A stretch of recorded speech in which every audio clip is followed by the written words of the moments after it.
L'histoire commence dans un zoo, où la gardienne est occupée à faire le ménage. Elle explique que son supérieur l'a chargée de s'occuper des prédateurs aujourd'hui. Or, la jeune fille est très fascinée par les prédateurs, qu'elle considère comme des animaux parfaits. Alors qu'elle accomplit ses tâches avec enthousiasme, elle est attaquée par un puma. Lorsqu'elle reprend conscience, elle se retrouve dans une forêt. En examinant son environnement, elle se rend compte qu'elle s'est réincarnée en corbeau.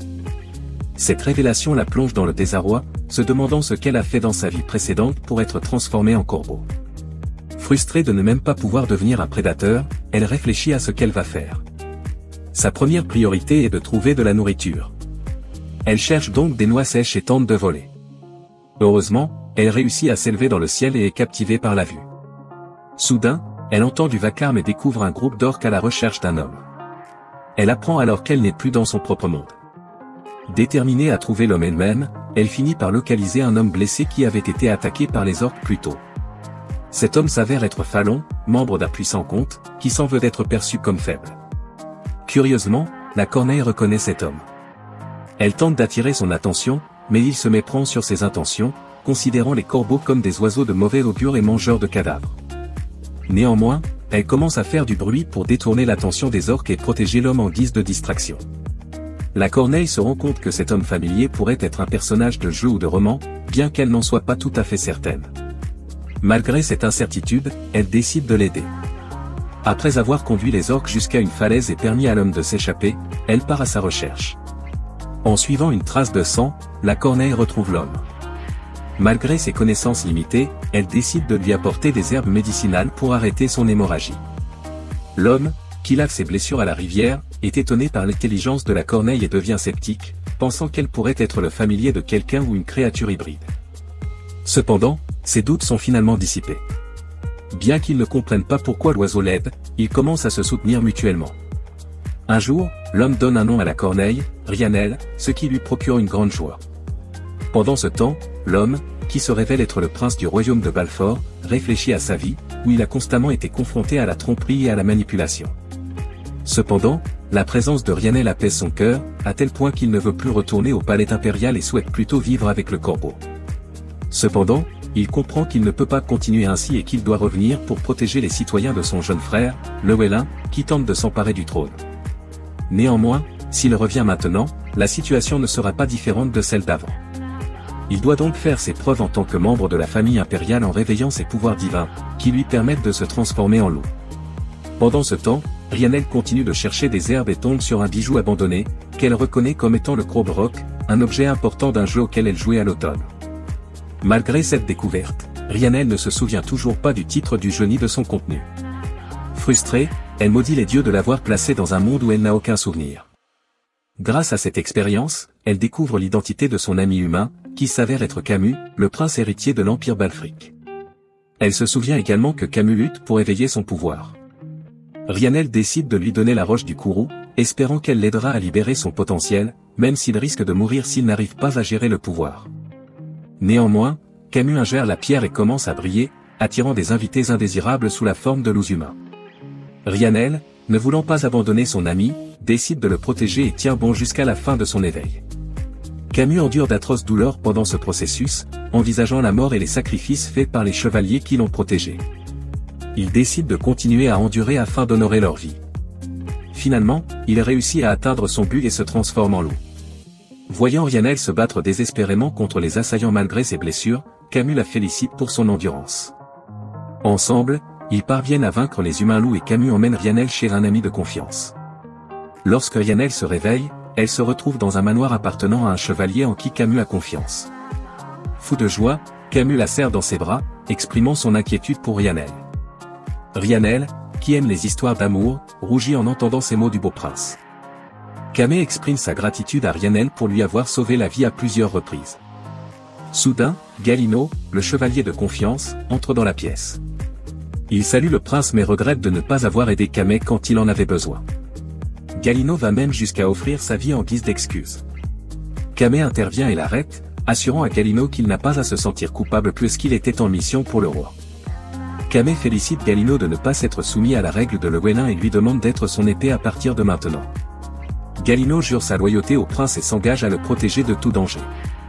Plus tard, Galino demande comment Kame a pu revenir sain et sauf malgré ses blessures. Kame présente Ryanel à Galino, expliquant que le corbeau lui a sauvé la vie à plusieurs reprises. Il parle également de la situation actuelle, mentionnant que Kame a été déclaré disparu et qu'une équipe de recherche a été formée, dirigée par le Wella. Cependant, ils n'ont trouvé aucune trace de lui.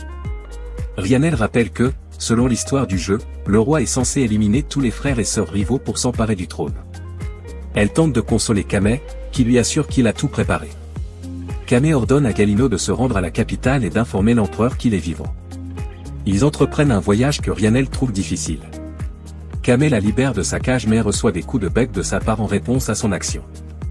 Néanmoins, il explique qu'il veut que Ryanel reste à ses côtés et l'embrasse, affirmant qu'il n'a besoin de rien tant qu'elle est avec lui.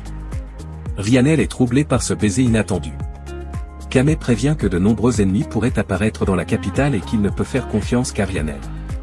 Observant le côté vulnérable de Kame, Ryanel jure d'être toujours à ses côtés. Une fois arrivé au palais impérial, Kame enferme Ryanel dans une cage dans sa chambre et lui demande de rester silencieuse pour sa sécurité. Il charge un majordome de s'occuper d'elle, la menaçant de conséquences si elle est maltraitée. Kame part pour ses affaires et rencontre le Wella en chemin. Le Wella fait semblant de s'inquiéter pour la sécurité de son frère, mais Kame voit clair dans son jeu et se moque de sa fourberie. Kame révèle discrètement qu'il connaît la vérité sur les actions de le Wella. Le Wella nie toute association, et Kame explique que malgré le fait que le Wella ait éveillé ses pouvoirs très tôt et qu'il ait bénéficié du soutien des nobles, il n'a fait aucun effort pour s'épanouir et a grandi en étant gâté. En conséquence, le Wella n'a pas pu prétendre au droit de succession pendant l'absence de Kame. Pendant ce temps, le majordome nourrit Ryanel d'insectes dégoûtants, mais elle refuse de les manger. La faim finit par affecter son raisonnement et elle envisage de trouver des raisons pour justifier la consommation de ces insectes. Cependant, Kame revient de sa rencontre avec le roi, nourrit Ryanel de fruits et de viande crue, et lui offre un coffret de bijoux en signe de reconnaissance. Reconnaissante, Ryanel décide de rendre l'une des pierres précieuses à Kame, qui la serre dans ses bras et déclare que les corbeaux deviendront l'oiseau national lorsqu'il montera sur le trône. Ryanel décide de s'aventurer hors de la chambre de Kame et s'envole vers le jardin royal, accompagné de Kame. Le Wellin les interrompt et il devient évident qu'il y a de l'animosité entre lui et Kame. Le Wellin s'interroge sur la détermination de Kame à s'assurer le droit de succession qu'il avait précédemment revendiqué à leur père. Kame confirme avec assurance ses intentions, se moquant de le Wellin qui n'a pas réussi à s'assurer le trône malgré l'éveil de ses pouvoirs il y a longtemps. Kame décide de garder son propre éveil secret. Ryanel assiste à l'affrontement avec excitation. Le Wellin, qui n'accepte plus qu'on lui manque de respect, déclare que la situation sera réglée immédiatement et se transforme en utilisant son pouvoir divin. Cependant, Kame remarque que la transformation de le Wellin ressemble plus à un chien qu'à un loup. Kame se prépare à contrer l'attaque, mais Ryanel intervient, utilisant son bec et ses griffes pour frapper le Wellin afin de défendre Kame. En réponse, le Wellin attaque Ryanel, mais Kame donne un coup de pied à son frère pour protéger son animal. Kame affirme que son pouvoir ne sera jamais inférieur à celui de le Wellin, ce qui oblige son frère à battre en retraite. Après l'épreuve, Kame s'approche de Ryanel et la traite affectueusement de folle pour ses actions. Il la ramène dans sa chambre et la réprimande, soulignant l'importance de ne plus se mettre en danger de la sorte. Ryanel, en tant que gardienne de zoo, mentionne sa capacité à comprendre les animaux et à utiliser leurs faiblesses à son avantage. Cependant, comme elle est un oiseau, elle ne peut pas communiquer directement avec Kame et se contente d'être mignonne pour obtenir son pardon. Étonnamment, Kame tombe sous son charme et lui conseille de ne pas se surmener pour le protéger. Pendant ce temps, le Wellin est furieux d'avoir vu son ego brisé par l'intervention de Kame pour sauver Ryanel. Dans sa colère, le Wellin détruit les meubles de sa chambre, se demandant pourquoi Kame s'est mis en danger pour un corbeau. Déterminé à poursuivre son enquête, il s'approche d'un miroir et récite un mantra, dans l'espoir d'en faire sortir un homme. Kame retourne à ses occupations et un visiteur nommé Namuel, présenté comme le duc, arrive. Ryanel reconnaît Namuel et pense qu'il est le véritable protagoniste du jeu. Elle se lie d'amitié avec lui, ce qui provoque la jalousie de Kame. Namuel offre à Kame un collier magique, que Kame avait demandé. Namuel s'enquiert du destinataire du collier, ce qui fait soupçonner à Ryanel que Kame a un amant. Inquiète et solitaire, Ryanel se met à imaginer des scénarios étranges, qui se révèlent être de simples illusions. Kame prend le collier et le met autour du cou de Ryanel, exprimant ainsi son affection pour elle. En retour, Namuel ne demande rien et déclare son intention de rejoindre Kame en tant qu'adepte secret. Namuel dénonce le Wellin comme une personne maléfique qui utilise les autres comme des outils, mais il pense que Kame est différent. Namuel donne alors une pierre à Kamei, suggérant qu'elle l'aidera à réveiller ses pouvoirs inexploités. Ryanel se rend compte qu'elle a modifié l'intrigue du jeu et s'inquiète des conséquences imprévues. Cependant, devant la détermination de Namuel, Kamei accepte de le considérer comme un allié et promet de prendre soin de la famille de Namuel s'il devient roi. En retour, Namuel promet d'aider le futur roi de toutes les manières possibles. Namuel s'en va bientôt, laissant Kamei réfléchir à ce qu'il va faire de la pierre tout en l'observant attentivement. Enchanté par le collier et la pierre, Ryanel consomme la pierre en transe, provoquant la panique de Kamei. Il tente désespérément de la faire vomir, craignant pour sa vie.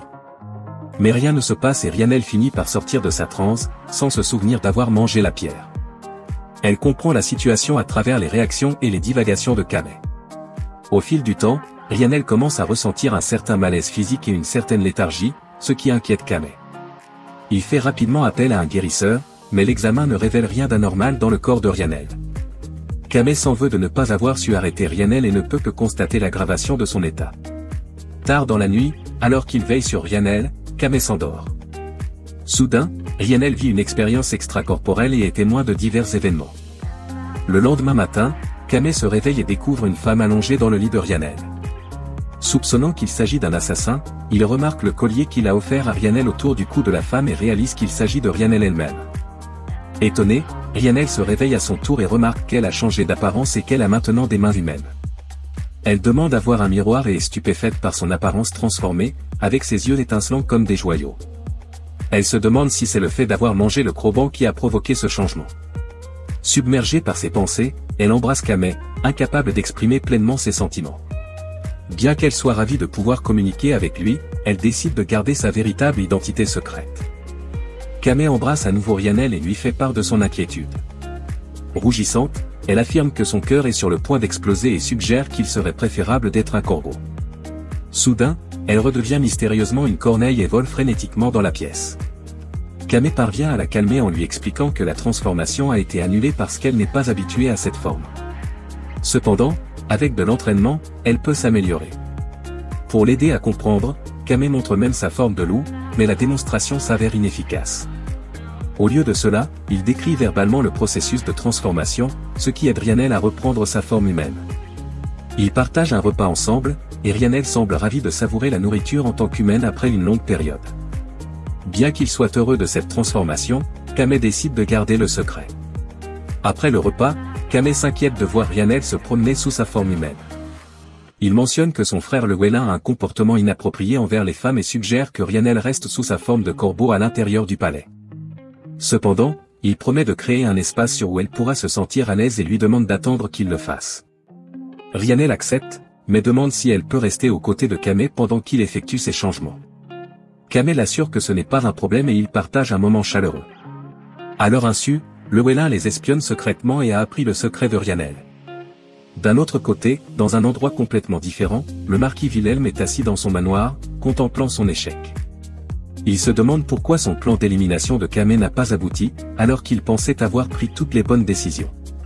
Il admet qu'il a soutenu le Wélin uniquement en raison de ses pouvoirs éveillés, même si le Wélin n'a pas les qualités d'un vrai roi. Après avoir été chassé par le Wélin suite à l'échec de son plan, Wilhelm se retrouve dans une situation précaire. Il se rend compte qu'il doit faire face aux conséquences, mais refuse de s'y soumettre. Il décide que rencontrer Kamei est la seule solution possible. Au cours de leur rencontre, Kamei révèle qu'il sait que Wilhelm est le cerveau du plan visant à le tuer. Cependant, Wilhelm ne s'excuse pas pour ses actes et tente plutôt de les défendre. Alors que Kamei le pousse à bout, Wilhelm décide de s'agenouiller et de promettre sa loyauté à Kamei. Il reconnaît que Kamei est la personne la plus apte à devenir roi et accepte les conséquences de son soutien antérieur à Wélin. Il exhorte Kamei à faire ce qu'il veut de sa vie. Kamei, faisant preuve de clémence, affirme que Wilhelm devra désormais faire face à la suspicion et à la méfiance de sa part. Après la réunion, Ryanel demande pourquoi Kamei a épargné le marquis, et Kamei explique que le fait que Wilhelm rejoigne son camp démoralisera la faction noble qui soutient le Wélin. Un jour, Kamei se confie à Galino. Il lui demande des conseils sur ce qu'il doit faire dans cette situation, tout en affichant une expression désagréable. Croyant qu'il s'agit de la situation actuelle avec le Wélin, Galino est surpris d'apprendre qu'il s'agit en fait de Ryanel. Kamei révèle que Ryanel l'évite depuis quelque temps, et Galino, quelque peu jaloux du corbeau, offre son cœur pour combler le vide laissé par Ryanel. Cependant, Kamé rejette la loyauté et les divagations de Galino et lui demande de partir. Pendant ce temps, Rhiannel se cache dans la chambre de Kamé et lui explique qu'elle garde ses distances pour ne pas ternir l'image du futur roi. Mais elle s'ennuie constamment. Elle s'amuse donc à observer les gens et tente de se rapprocher d'une servante en particulier. Pour établir un lien, elle lui offre une rose bleue.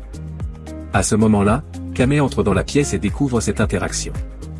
Après le départ de la servante, il apprend que Rhiannel essaie de ne pas ruiner son image. Néanmoins, Kamé déclare qu'indépendamment de l'opinion des autres, Rhiannel est une présence heureuse pour lui et l'exhorte à cesser de s'éloigner. Il affirme qu'il est prêt à tout pour la garder à ses côtés. En entendant cela, l'instinct de corbeau de Rhiannel prend le dessus et elle demande impulsivement un ami corbeau pour lui tenir compagnie. Merci d'avoir regardé la vidéo.